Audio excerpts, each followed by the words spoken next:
Accounting of lease in the books of lessor. अभी तक जो हमने अकाउंटिंग देखी थी वो लेसी की अकाउंटिंग थी, अब हम लेसर की अकाउंटिंग देखेंगे। तो लेसर की अकाउंटिंग क्या किस तरीके से होती है? अगर वो फाइनेंस लीज है तो अलग तरीके से होगी, अगर वो ऑपरेटिंग लीज है तो वो अलग तरीके से होगी।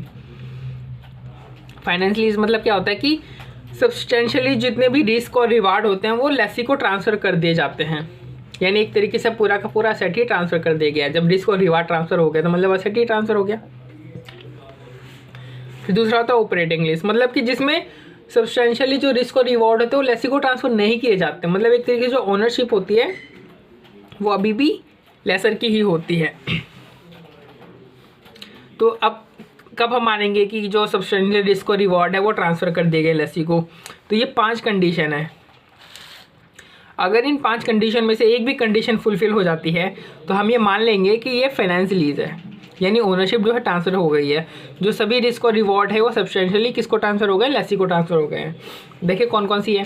पहली कंडीशन कि जो ऑनरशिप है वो लीज टर्म के बाद लेसी को ही ट्रांसफ़र कर दी जाएगी। जो ओनरशिप एसेट की वो लीज टर्म के बाद लेसी को ही ट्रांसफ़र कर दी जाएगी। या फिर लीज टर्म ख़त्म होने के बाद लेसी को एक परचेज ऑप्शन दिया जाएगा कि आप इस असेट को लीज टर्म खत्म होने के बाद परचेज कर सकते हो, और कितने अमाउंट में परचेज कर सकते हो? जो अभी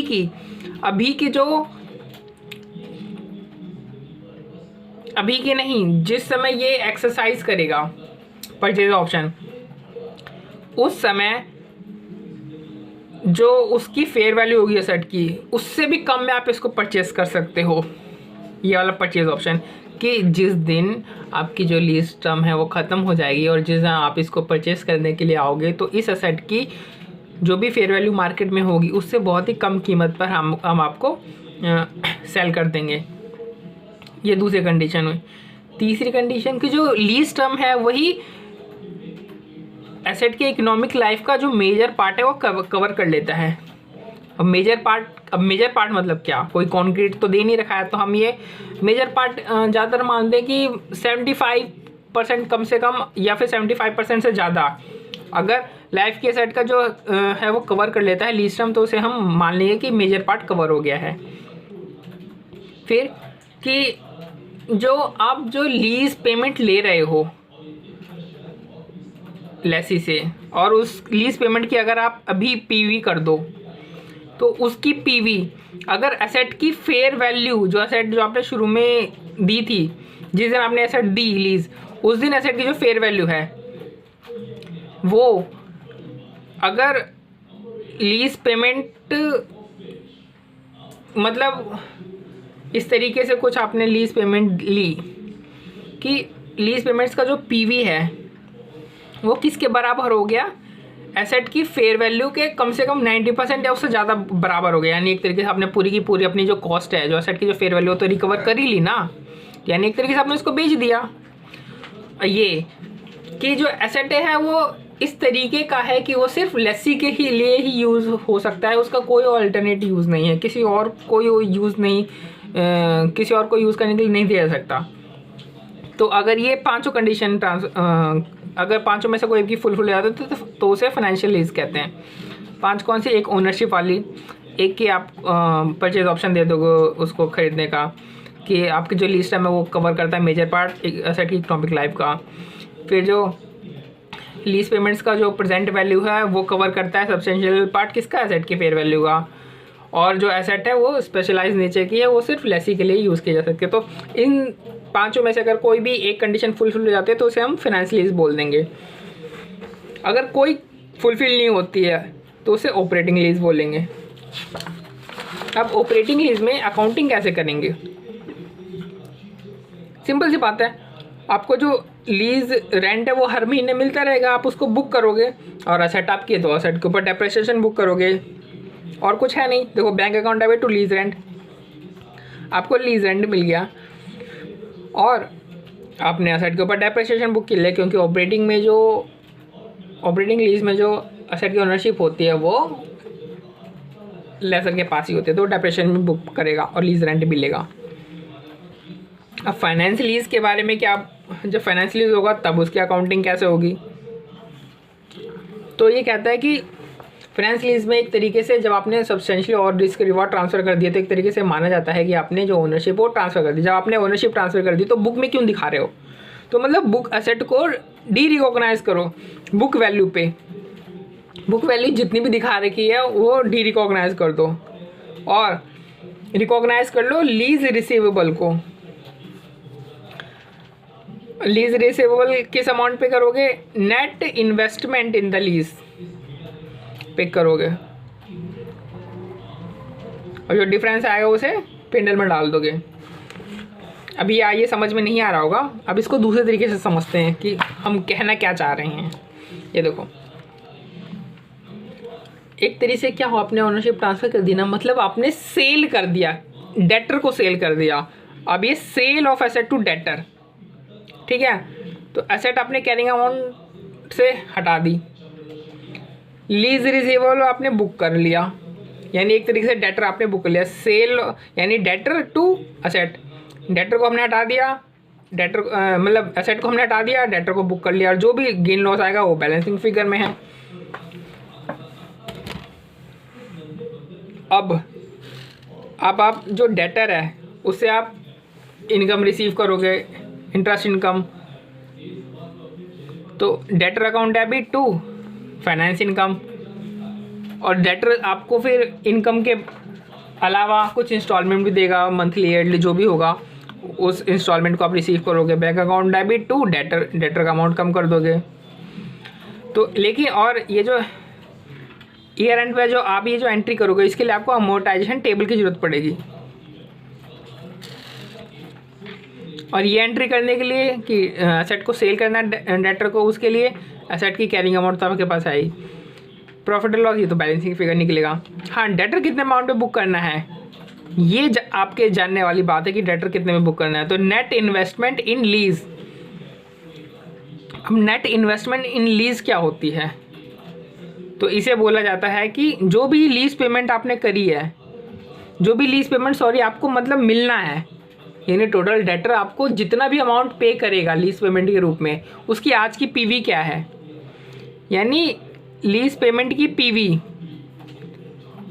फिर प्लस जो पीवी है वो किसकी, गारंटीड रेसिडुअल वैल्यू कि लेसर से तो आपको पीवी मिलेगा ही मिलेगा, प्लस जो मार्केट है, मार्केट में जब आप इसको बेचोगे तो आपको जो भी अमाउंट मिलेगा वो ये रहा, यानी आपने एसेट को डी रिकॉग्नाइज किया और एसेट से जितना भी आप इनकम कमाओगे उसको आपने डेटर के अमाउंट में बुक कर दिया, और जो भी आपको बैलेंसिंग फिगर बचा वो प्रॉफिट और लॉस हो गया, ये हुआ।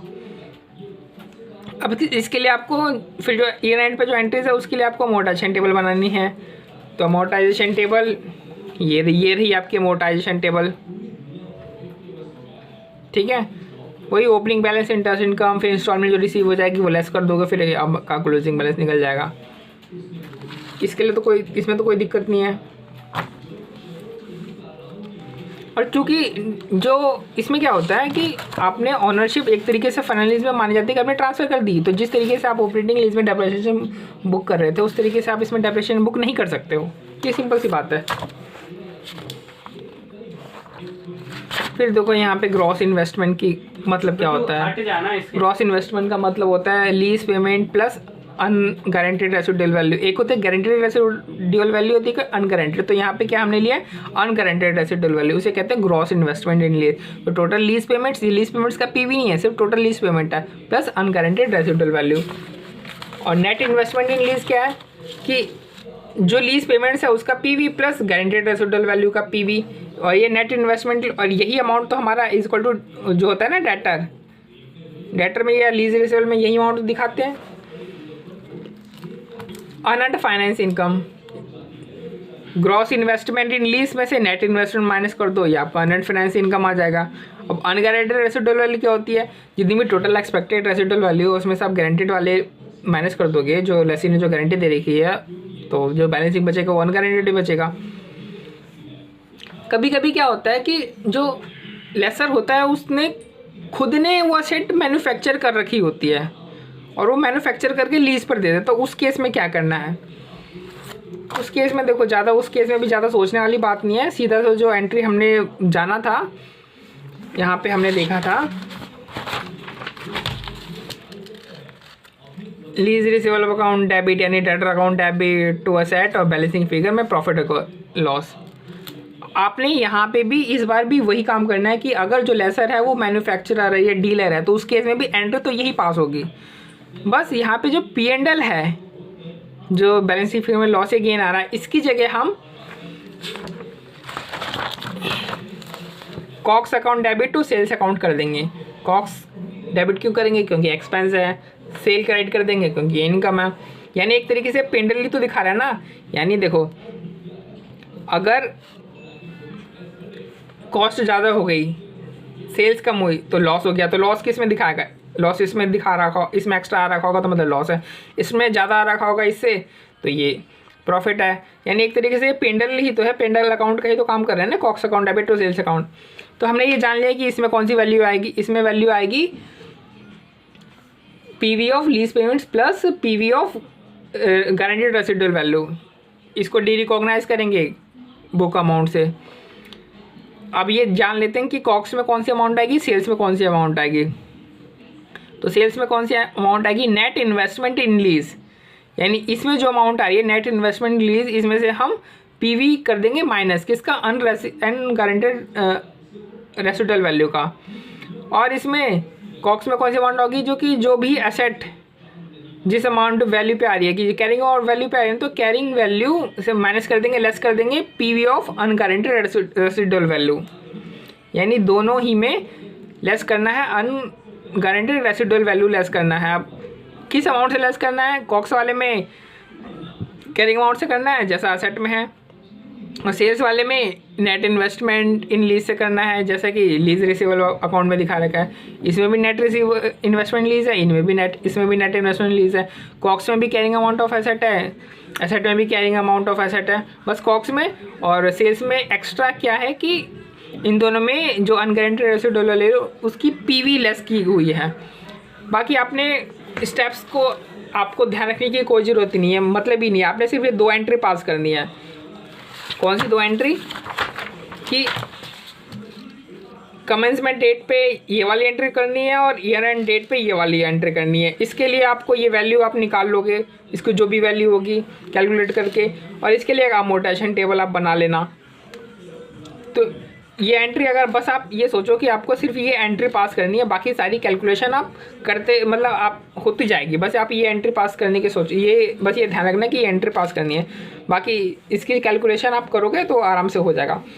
इसकी कैलकुलेशन के लिए अमोर्टाइजेशन टेबल चाहिए, रन की कैलकुलेशन के लिए, और इसकी कैलकुलेशन के लिए आपको जो भी है लीज पेमेंट्स और ये पीवी भी चाहिए, वो आपको ध्यान रखने की जरूरत है कि क्या क्या करना। बस एंट्री पास करो, आपको पता होगा कि इस एंट्री में अमाउंट कौन सा आएगा और कहाँ से लाना है। बस वो अपने आप कैलकुलेट करके यहाँ पे अमाउंट डाल देना, हो जाएगा आसान काम।